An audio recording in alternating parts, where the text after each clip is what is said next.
Bien, buenos días muchachos.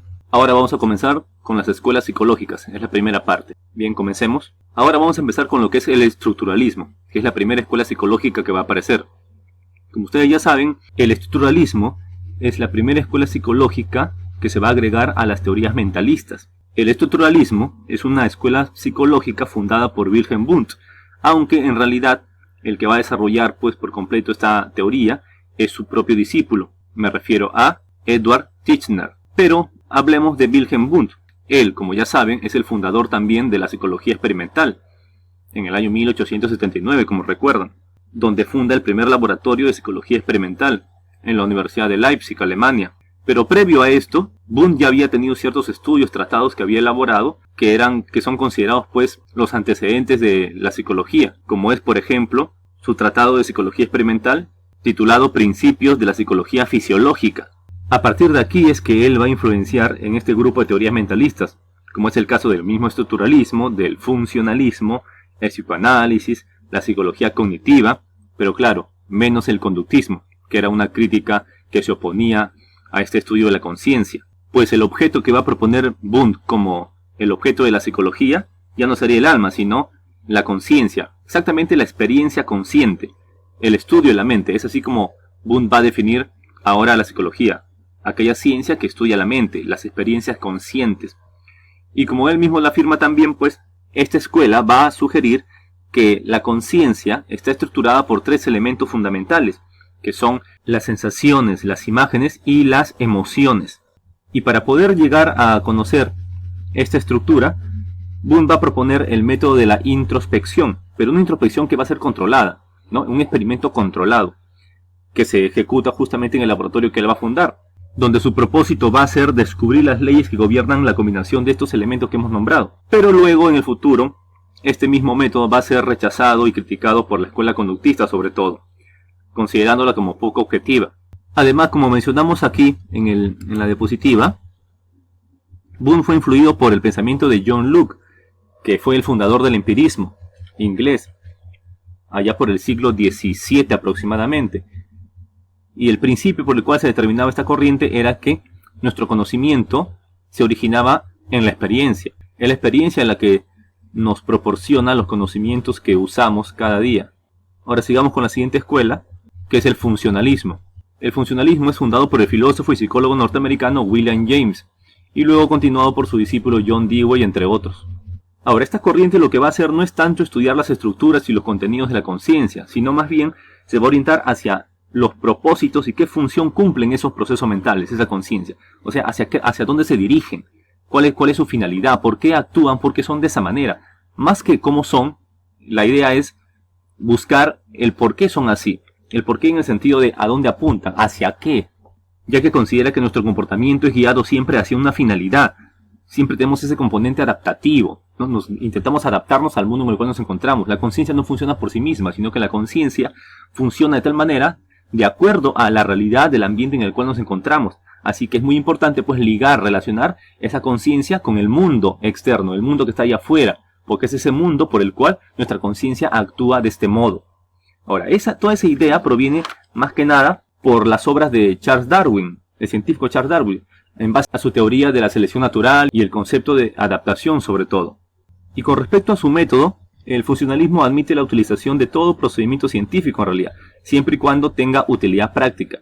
Ahora, para esto debemos recordar también que William James es el fundador, en el caso de la psicología, del funcionalismo, y en el caso de la filosofía, pues era filósofo también, él va a fundar el llamado pragmatismo, y el pragmatismo apunta a que nuestro conocimiento, o mejor dicho, va a considerar a la verdad como un hecho práctico y útil, y de ahí su semejanza con el funcionalismo. Ahora sigamos. Nuestra siguiente escuela psicológica sería la reflexología. Bueno, la reflexología es fundada por Iván Petrovich Pavlov, un científico ruso, el que consolidó esta escuela y con motivo de un trabajo que se hallaba realizando con perros sobre la digestión, llegó a la formulación de una teoría sobre el condicionamiento de los reflejos, lo que se conoce hoy en día como el condicionamiento clásico. Ahora, a la reflexología le interesa la actividad nerviosa superior, es decir, estudiar el sistema nervioso central. Por eso es que Pavlov señaló que la actividad nerviosa superior permite relacionar el organismo con el medio circundante, es decir, con el ambiente, y mantener su equilibrio entre el sujeto y el ambiente, ¿cierto? A través de las cambiantes condiciones externas. Por eso aquí tenemos una imagen del experimento que hace el más conocido de Pavlov, ¿no? Que va a ser el perro, el alimento, la campana, con el cual va a trabajar Pavlov. Y aquí se explica el condicionamiento clásico que ya en otra clase detallaremos más. El método principal que usó Pavlov fue el experimental, el cual le permitió una mayor objetividad en sus investigaciones. Bueno, los trabajos de Pavlov van a influenciar mucho en la siguiente escuela, que sería el conductismo. El conductismo fundado por John Watson, también conocido como behaviorismo. Y ahora, a raíz de los experimentos que había hecho Pavlov, es que John Watson, fundador del conductismo, va a afirmar, al igual que Pavlov, que el sujeto es pasivo. Es decir, que el ambiente, el mundo que nos rodea, es el que va a determinar la conducta del sujeto. Por eso es que aquí empiezan las críticas de John Watson del conductismo hacia la teoría de la conciencia, la cual había fundado Wilhelm Wundt.